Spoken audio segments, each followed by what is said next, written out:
Greetings and welcome back to The Booth, the first and only podcast dedicated solely to WVU women's basketball.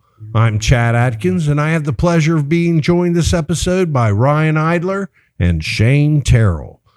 We're recording in the basement bar booth of Mario's Fishbowl Suncrest on University Avenue in Morgantown, West Virginia, home of the world-famous Fishbowl. Waiting for that one. All right. I know. Cheers.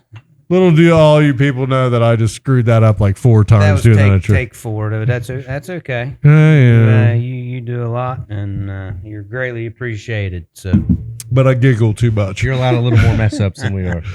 But, I mean, well, there was no mess ups this week, though, with the ladies. Looking at us, you know, the last, 3-0 in the last stretch. We handled Crooks. I mean, she still got quite a few points. Yeah, we got that game back, but it's hard to stop her. Yeah, the way she plays, it's just really hard. she still had 25. Yes. Here, hang on. It's right here. Pulled up there. She had 25 points. Right there, 25 points. 16 rebounds. Yeah. She was still definitely a force. And hey, honestly, from the free throw line, she's not bad. Yeah, that shocked me. That shocked me. And I mean, back in the day, it was Hack-a-Shack. All right, we'll just Hack-Shack because if he's lucky, he'll make one of two. No, she was looking good. She has a good motion. She's difficult to handle. But, we did. Yeah, we did it. We handled her. Right there, I think our biggest thing that one of the biggest differences we had between our home game versus our away game was Addie Brown, the other freshman phenom that they got. We shut her down to 8 points. That really changed. I think she had 20 points in I'm not even sure what her last game was, but she was nailing from the 3. We were able to shut her down. I think that was probably one of the big keys for us. Donnell came in and played well against her, Yes, that was the difference. That was the difference. That was the difference. I wanted to attend the game, but I couldn't. We don't need to go into details on one. Or could we? Maybe we should. Oh, it's okay, Chad. No, I got a boo-boo on my butt. All right, I got hardwood floors and I was wearing socked feet. You fell down the stairs. It's Yeah, okay. well, All right, me and Shane went. We attended for you. Yeah, and you guys We sent me a represented. very creepy video from it. I like that. It was good. It was good. It's just a scan of the crowd, Yeah. wasn't it? Yeah, it was almost better. Yeah, I guess. Okay. Anyways. But they did great against them. I mean, they balled, but I think that was the biggest change. I would like to see the difference in scoring per minute for Crooks before Donnell came in the game versus while Donnell was in the game. Because to me, sitting at home with my sore butt, with ice on my crack, it was like, that completely changed. I mean, she was still scoring a little bit and getting some bounds, but it was a battle. Well, my thing is, when Donnell came in, she had someone to compete against at that point. Because up until then, Crooks was just dominating everyone. Donnell has the size to compete against her, and that's what she did. That's what she brought. Yeah. And I think the biggest thing too was Donnell was semi-fresh. She didn't play as many minutes as Audie Crooks did. So later in the game, Crooks was bringing her in down. So all of a sudden, here's another heavyweight ready to duke it out, and she's fresh. So yeah. It gives it just a total different aspect to it, compared to Blackson. Blackson does a great job. She can sit back. She can shoot the 3. It's just when you have a player like that, you have to have people that come in and give you some help, and that's what she's brought. Wow, man, and it was a BS call in my opinion. That one where they were battling, man, to get that position at the top of the key, her and Crooks, man, and it was hot, man. That was some serious freaking, big man battling, and they called the foul on Donnell, which was bullshit. Yeah, I thought it was too. But I mean, it was good ball, man. That's what we need. Donnell wouldn't put up with that crap. Yeah. She wasn't. I mean, what was her final points on that game there? What was it? She had 5 points, but she had 4 rebounds You know, that one assist, she had that sweet feed to Oh, JJ, man. And again, like the lower minutes, but they were important minutes. Probably the most. Yeah, 12 minutes. Well, that was was the thing. Yeah, she split. She didn't even come into the second half. Yeah. You know, like halfway through the third quarter. Mm-hmm. You know? Yeah. And when that, and I think that's when we were able to really pull away and secure that game was when Eric Babu came in. Well, and hey, looking at it now, JJ career high. Yes, career high. 31 points that game. So yes, that really helped some of us out in JJ's Jays. But we'll talk about that later. But I mean, Lauren. I mean, we had 4 players in double figures. You know, and that's the thing. Again, Jordan Harrison with her just above 10 points. She had 13. You know, it's just. You know, it's just we got some players that are just really consistent. Yes, made 6 assists for Jordan. How many rebounds does she have? Oh, she didn't have any that game, which is uncharacteristic for her. Really, I didn't notice that. She attacks the ball. Yeah, she does. She got a as we could go into. I mean, later in the games. But all right, now the UCF game. That's one that kind of floors me. We kind of brought it up. It didn't seem like the coaching staff was very happy to me about that win. But like you said, there's things they see that we don't see. You know, I mean, maybe frustration. They're doing the same stupid thing over and over again. When I told you a million times to do it, that's why. Right. It just so happened work for them, but it was not what they were supposed to do. I think it's probably what they were saying that we don't see. We just see. Well, they went in. They made it. You know, we don't understand maybe what the play call was, what somebody was supposed to do. Someone was out of position. We don't know all that. Yeah. At least I don't. But I mean, the Peterson for UCF that game, and she was averaging damn near 20 points a game in the Big 12. And she's down to 13. You know, we held her down to 13. Really didn't 3 turnovers on her.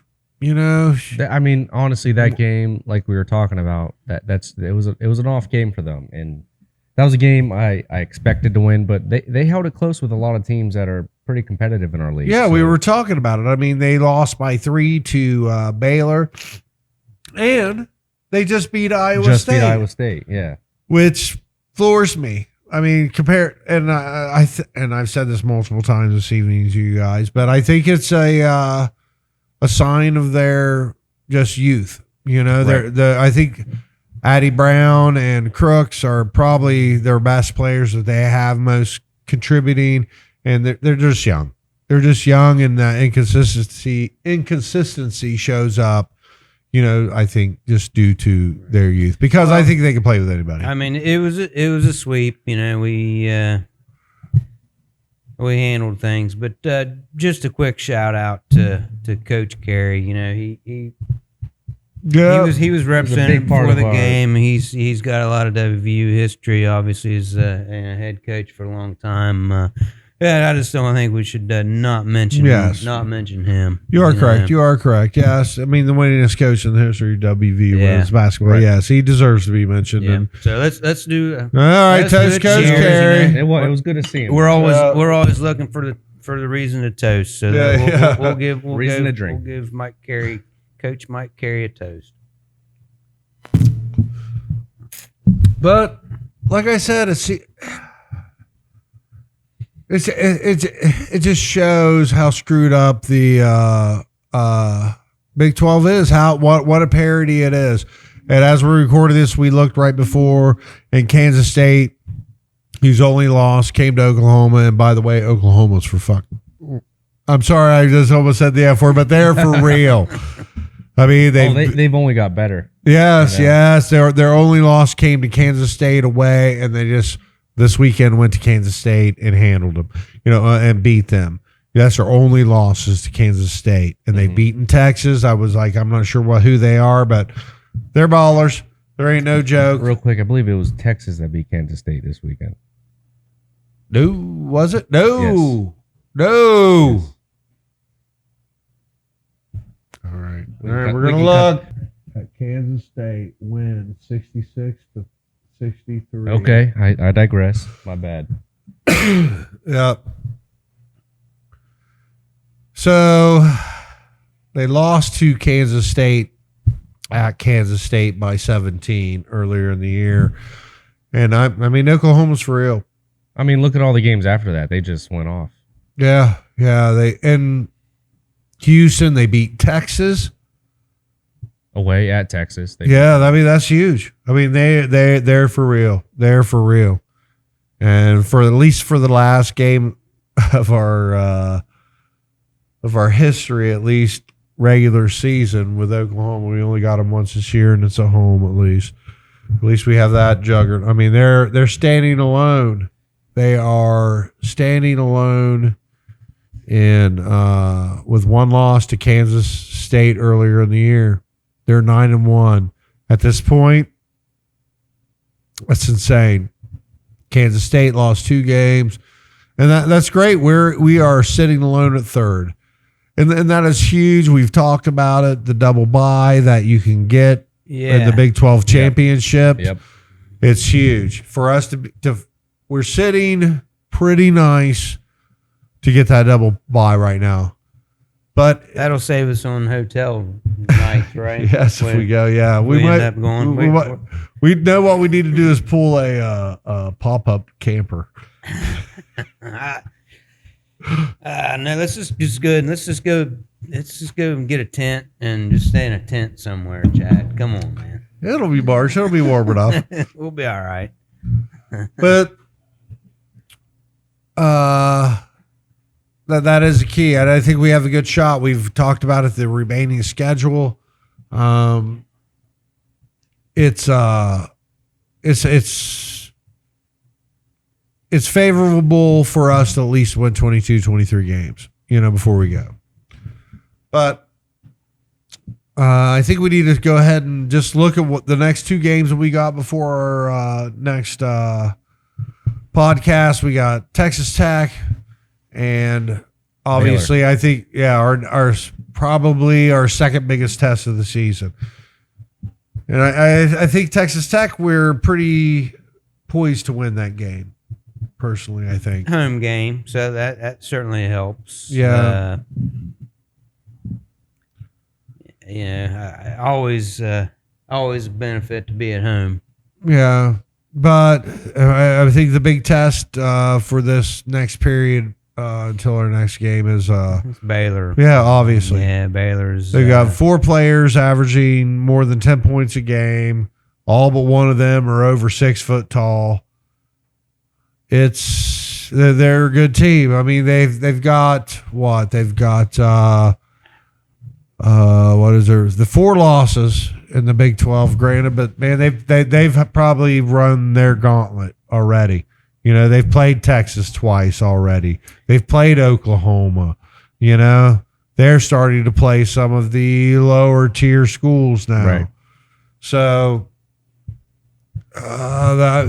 yeah, we didn't look real deep in some of their losses, whether they had some key players out or anything like that. Yeah, it did look like they did have some injuries. They did have some surprising losses, but you just things happen sometimes. There's nights people are on, and we were talking about that earlier. Some of the games we struggled with, we shouldn't have struggled with, but just there was someone on the other team was just lights out that day, and we were a little off. It makes a difference. But we were able. That's one thing we were able to pull it off. Still able, to win the game. Will really be able, pull it out. I mean, this team almost lost Baylor to UCF. Mm-hmm. I mean, who have they lost to? Let's see here. Yeah, it definitely makes it hard to go back and compare some of the losses other teams have had and the wins that we've had against those teams. It's like it just doesn't make sense sometimes. But yeah, all right, they lost to Kansas State. They barely beat. Who was they lost to Iowa State as well in Iowa. Lost to Kansas. Yeah, 21. Yeah, exactly. That's the one I was looking at earlier. It's like it's hard to understand. It was almost like our Texas game, right? Here at home where we just played. It was probably, I believe, the Texas game was probably our worst game of the year. But I don't know. Is that just Big 12 basketball? The parity, and that's one thing I'll say. I think we've handled the parity pretty well. We haven't teams we should beat by 20. We're beating them by 20. You know, the only team where we could probably. It was weird, like we got caught on the weird extreme of the parity thing where we had our off game, and the game we had our off game against was a very good team that was on Texas. Mm-hmm. That's right. You know? But I think... Well, no, and I mean, as the season goes on, it only gets better. All the conference play gets better and better. I mean, we had a few, like we were talking about earlier, close calls against George Washington and Wright State that could have handled easily, but then, you know, as we progress, but we still won. Yes, but then that's when we show who we are and we win when we should win. Yeah, hey, we're not the same team, obviously, that we were at Wright State and even GW. Right. And maybe those games prepared us to be the team that we are now. But I mean, we're 6 straight. We've won 6 straight. And I don't give a crap, even if a lot of our schedule has been so far in the Big 12 that's panned out to be a lot of the lower tier teams in the conference. We've still got 2 losses. It's not bad. We haven't. Let's see. What are the standings again? Let's see how many of the top half. All right, we haven't played Oklahoma. We haven't played Kansas State. We've lost to Texas. We've traded. I mean, we haven't played. We've played one team. Well, we've played 2 teams in the top 7. You know? Yeah. That's it. This is why this is going to be our gauntlet. Yeah. No. This section of the season is going to be our gauntlet. One way, I mean, a positive way to look at that is we've toughened up. We know how to play now. We know how to beat these teams. You know, it's not like we're facing them early in the year where it's our early test. Like, we've played our games and we know how to play. We know how to play with each other. So yeah, no, for sure. And I guess it's a good way, but I mean, I think we're going to win against Texas Tech, but Baylor's going to punch us in the damn mouth. I mean, and hard. Oh, that'll be. They're going to punch us in the mouth and hard. It's going to hurt. I'm interested to see what our reaction will be. We'll see what happens. I mean, I think this team is definitely grown, and I think I think they can take a shot and throw one back. So, I hope, man, because I think that's going to be. Texas was a wake up call. How many games ago that was? Okay, early in the Big 12 season, but now this is. Yeah, we got bench. I don't know, a couple episodes ago. You know, at least I kind of called out the bench. Our bench, we wasn't getting a lot of bench help. We're getting some bench help now. I mean, you know, we have to have bench help. There's no way that the starting 5 can go out there and play the whole time and not get a break. And we're getting the bench help. And that's going to be key down the stretch. And I mean, and talking about a shortened bench, I want to complain one more time. What the hell's going on with Tirza? Gosh, you can't find any information on that. You know, I mean, what is the expected length of time? I mean, that's going to be that could be such a huge help for us during, like I said, this stretch in our season. What's going on? What's going on with her? I mean, we don't hear any. On the press conferences that we do get to see, that's all I'll say about that. You know, that might be in my closing remarks. No. Go ahead and say it now. So that is one thing. You know, we always try to find, you know, post game press conferences and stuff like that, and it's hard to find, and it's just at least away games. Yeah, away games for sure. Yeah, no, WVU, you know, they do a good job getting stuff out there, but away games it's hard to find, and it shouldn't be that way. You know, the only way to promote the sport, you know, women's basketball is put your stuff out there, and I don't know if that means that somebody puts it out and then you got to rely on somebody else to take that information and they got to put it out. I'm not sure. I mean, this is the whole reason why we're doing this, is try to get it out there and try to promote this. Right, that's right.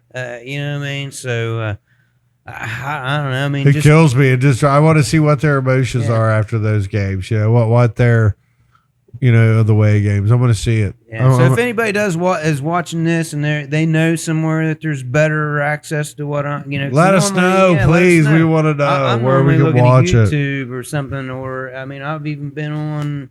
I was on BYU's page trying to look and see if they put something out, and I finally found something. Mark Kellogg had a post game, but nothing from BYU's coach. And I don't know. Maybe I'm not looking in the right places, but it shouldn't be that hard. It shouldn't be that hard. Maybe I don't know. Right, I don't want to go politics. All right, but that brings us to JJ's Jays.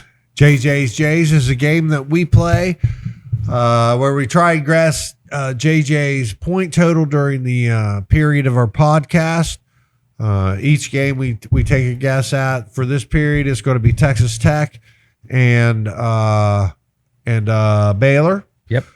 The person that comes closest to the total for the period gets 2 points. The person the second closest gets a point. The person that's farthest away gets 0 points. Person who has the most points at the end of the regular season gets a night out here at the Fishbowl, treated on the two losers. Which, looking right now, looks like you two, because someone has retaken the lead. I won last week. I'll give you the pin, Chad, since you seem to be making up whatever you want to make up. Write down whatever you want to write down. Hey, it's all on YouTube. It's all on YouTube. You can look at it. He's writing the own ending right now. Yeah, that's right. But you can look it all up. I am in the lead right now. I have 10.5 points to Shane's. What do you got? You got 10. And then Ryan has 3.5, I believe. Yeah. But still, you got points. You got points this week. It's better than not getting any, like somebody we knew. The past 2 weeks, right? That's 2 weeks in a row. Shane's pointless. That's because y'all changed the rules. We had rules set, and I was winning, and then all of a sudden, all right, let's change the rules again. You go first again. All right, even though you're not. No, switch it up now. All right, I'll go first since I have the highest points, right? That's what the rule is. The high person with the highest points going first. All right, we got Texas Tech coming up. I am going to go 22 points. I mean, she's been balling, man. I mean, God. She has. She got a little bit down in the away game in BYU. She was out for, I don't know what her total minutes. Yeah, she had a little stubby finger, stoner finger or whatever. She was out, but second place, Shane. You pick your point total. I'm going 24. I think the finger feels good. I'm gonna go one higher. I'm gonna go 26. Holy shnikes! I mean, to your same point, she's been balling out. Yeah, I think she's going to keep balling out.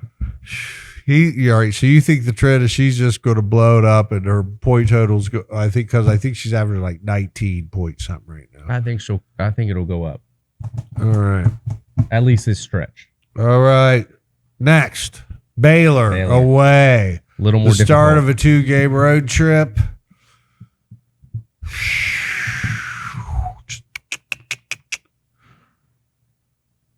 I'll go 17.